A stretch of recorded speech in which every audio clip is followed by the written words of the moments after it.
Cerita Jakalinglung dan Bledugkowul. Asal-muasal cerita ini, dahulu kala ada kerajaan bernama Madang Kawulan.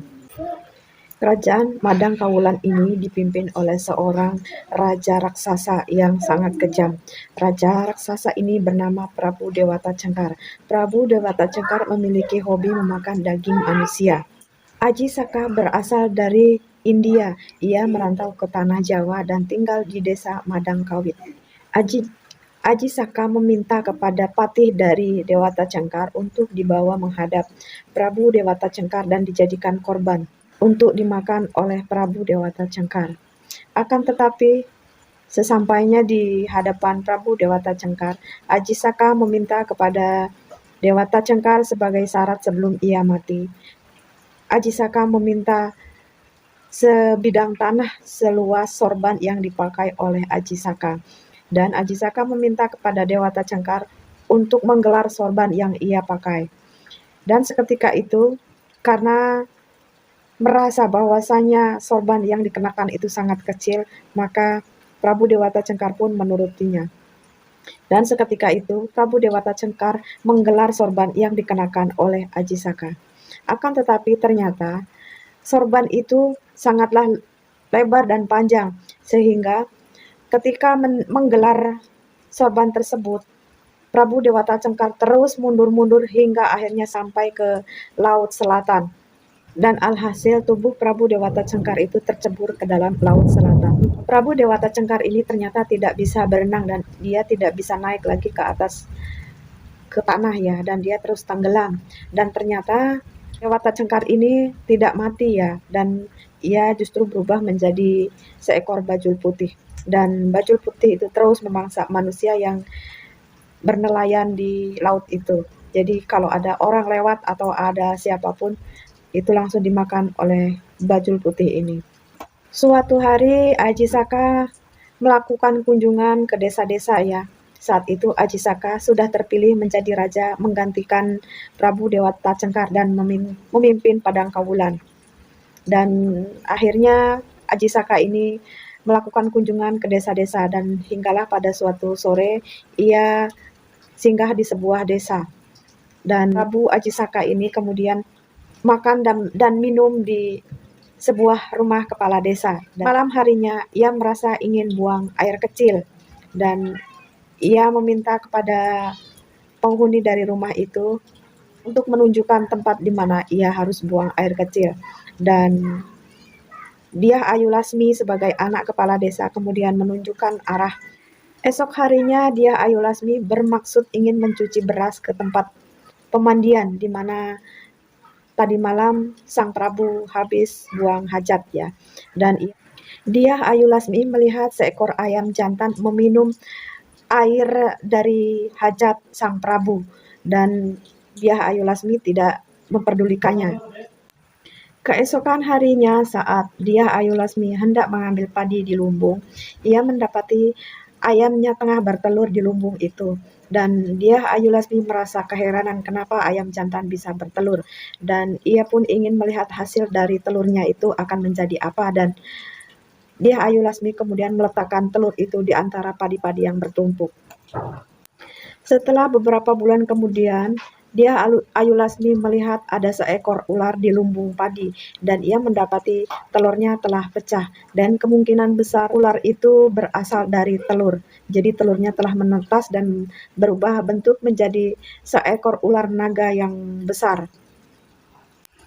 Ular itu pun memanggil Dyah Ayu Lasmi sebagai ibunya, dan setelah beberapa hari kemudian ular itu bertanya siapa ayah dari ular itu.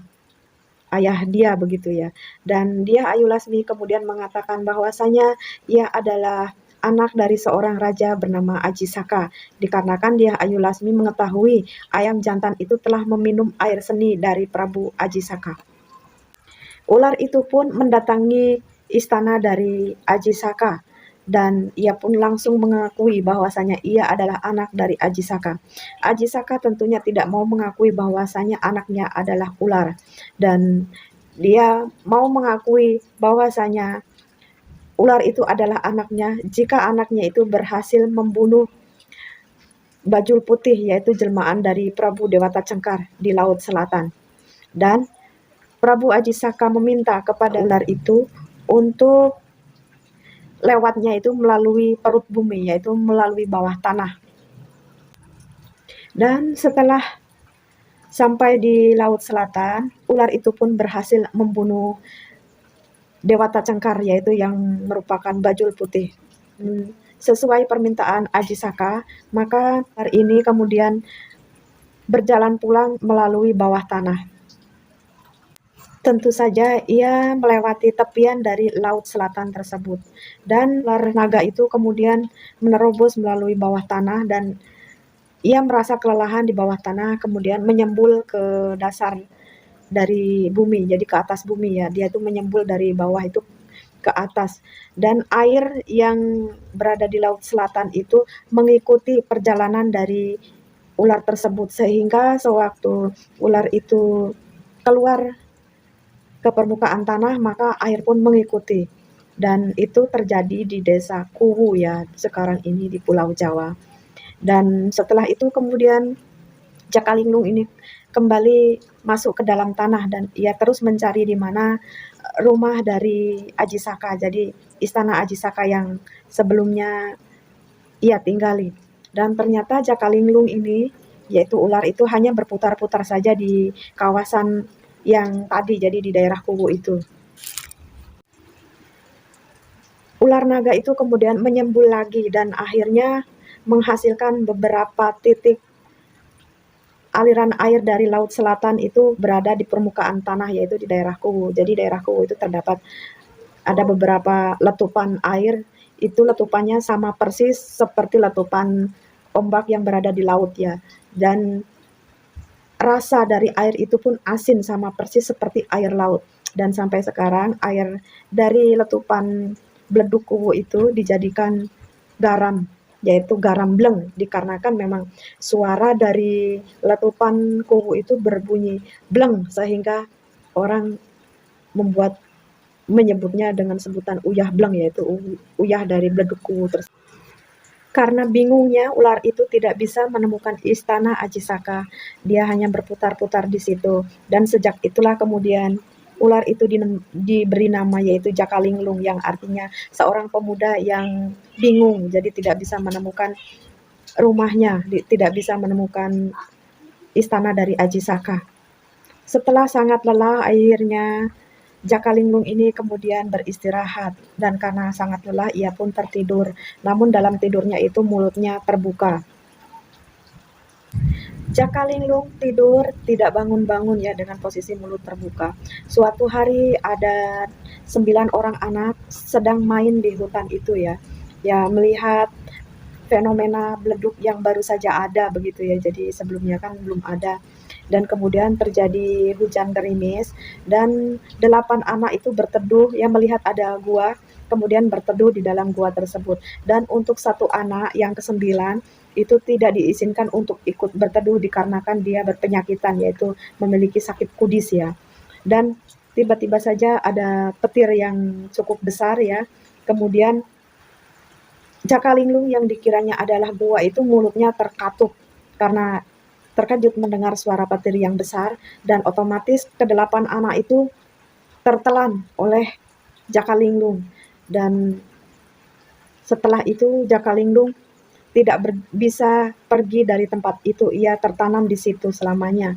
Dan sampai sekarang itu masih ada. Sudah merupakan menjadi bongkahan batu.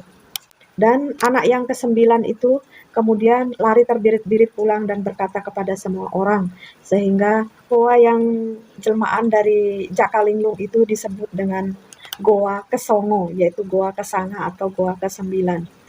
Dan itulah ya tadi legenda dari tanah Jawa yang berada di Kuwu sana. Dan sampai sekarang itu ceritanya turun-temurun seperti itu, dan wujudnya itu memang masih ada. Dan benar atau tidaknya cerita ini, ya wujudnya itu memang masih ada ya, baik dari Bledug dan dari gua tersebut ya. Dan sampai sekarang dijadikan tempat wisata ya.